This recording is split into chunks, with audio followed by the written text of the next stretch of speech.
Injustice 2 is a fighting video game made by NetherRealm Studios, and is set inside the DC Comics universe, and it is arguably part of the best comic book adapted video game series that there is. And in terms of the fighting game genre itself, I would say that Injustice 2 is the best fighting video game there is in the world, at least in my opinion. One of the features of Injustice 2 is the super moves that every playable character has. By storing up power from hits, the character can unleash a super move. In Mortal Kombat they have these as well, and they are mainly designed for gore.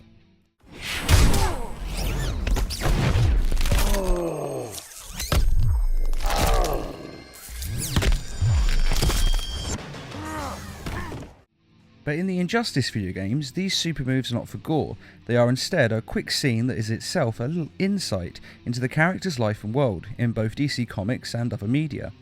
And this video will be counting down the 5 best super moves in the Injustice 2 video game. The super moves will be graded on how they relate to the character's powers and their comic book history, and most importantly on how entertaining they are. Number 5. Black Adam. In Black Adam's origin, he was actually alive 5,000 years ago, then was magically put to sleep in a prison, and he was freed in the modern age 5,000 years later. And this super move pays homage to that by having the ancient sands and the pyramids. The destruction of the pyramid also seems to symbolise that Black Adam can never return to the time period where he belongs, as that time is gone, just as these pyramids are destroyed. And the reason that he was banished in the first place is because he abused his powers and hurt people, and the irony is that doing things like destroying a pyramid is exactly the reason he was locked away. 5,000 years and he still hasn't learned his lesson. It's also nice to see his Shazam lightning strike given the justice it deserves. In the first Injustice video game it wasn't nearly as impressive. Shazam! So this is definitely one of the best upgrades of a character's super move in the Injustice 2 game, as the Shazam lightning is one of the most powerful attacks in the DC universe and it deserves to be recognised. Though Black Adam may have only gotten this upgrade because he is getting his own movie with The Rock starring as Black Adam. Number 4. Atrocitus.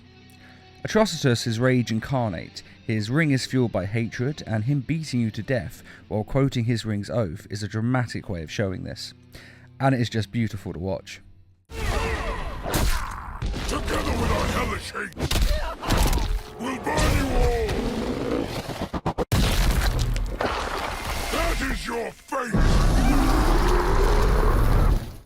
For those who don't know, the lantern rings, including the one that Atrocitus is wearing, have to be charged, and in order to charge them up, a lantern must quote the oath of his core, and that is what Atrocitus is quoting.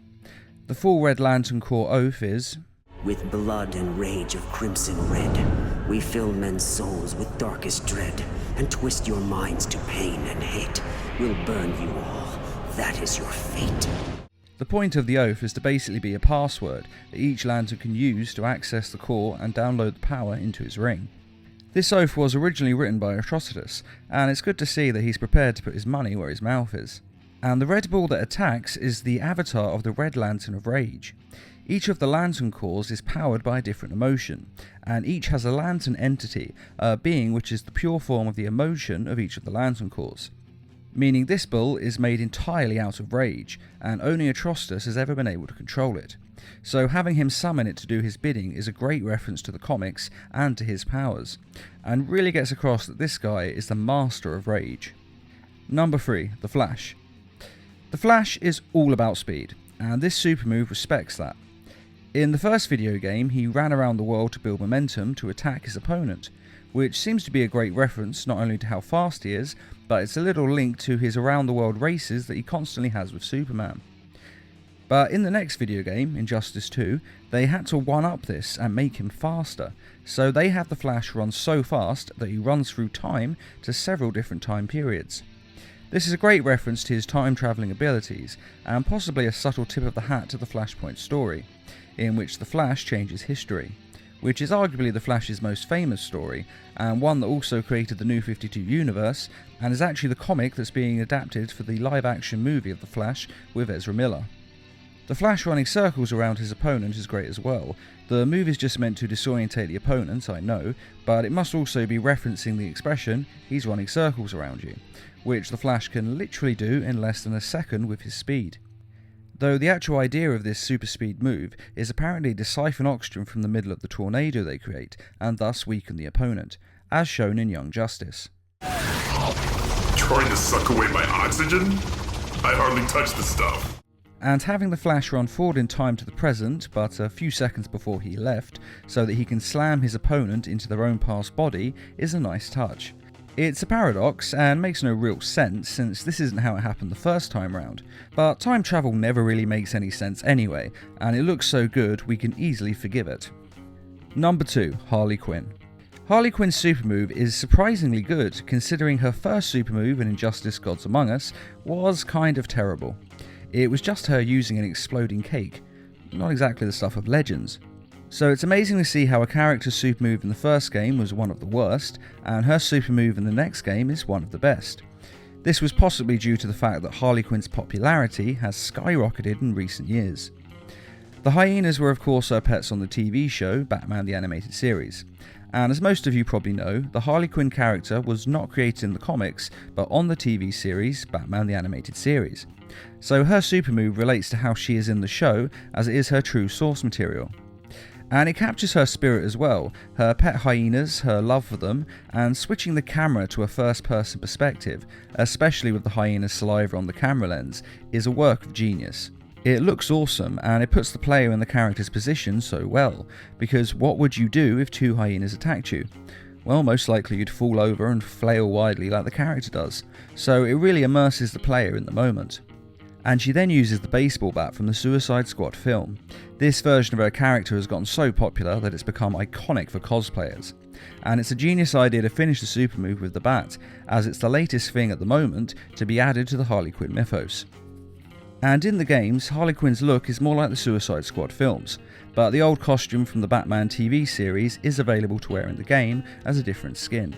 Though personally I actually prefer the new look from the Suicide Squad films to her old look anyway, as I like to see my characters change over time, and this is her more modern look. Number 1, the Joker.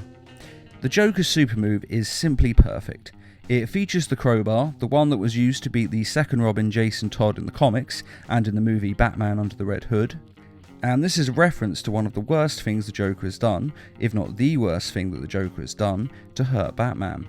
The Joker also ties you into an electric chair, which mirrors how he deserves the death penalty, but always escapes it due to the insanity clause. For those who don't know, the American government does not execute people who are crazy, as they are not aware of what they're doing, and instead of death, they deserve help, hence why the Joker is always put in Arkham Asylum, even though it doesn't really work out. And because of this, he can do whatever he wants to you, as the law doesn't really apply to him. No matter what he does, he'll end up in Arkham Asylum, so he just goes along for the ride, doing whatever he feels like. The Joker then finishes by blowing the player up, which is of course mirroring how he blew up Jason Todd and killed him. And it also of course represents his own insane love for explosives and violence. And the best thing about this super move is that it's just so entertaining and looks so good, which is without a doubt the most important quality. The only problem with Joker's super move that I can see is that there's no way NetherRealm can top it for Injustice 3. But I do look forward to seeing them try. And that is the 5 best super moves in Injustice 2. Do you agree with this list, or do you think that they should be in a different order, or that other super moves deserve to be on this list instead? Be sure to let us know in the comments, along with what your personal favourite super move is. And I'd just like to say a quick thank you to those who made this video possible by donating to the Needlemass Productions page on Patreon. Patreon is a crowdfunding site that is helping us to bring you more videos each week and to raise funds for adapting comic book stories into short animated films. If you're interested in donating or just want to find out more, a link is in this video's description. And as always, thanks for watching and feel free to subscribe, share, like and comment.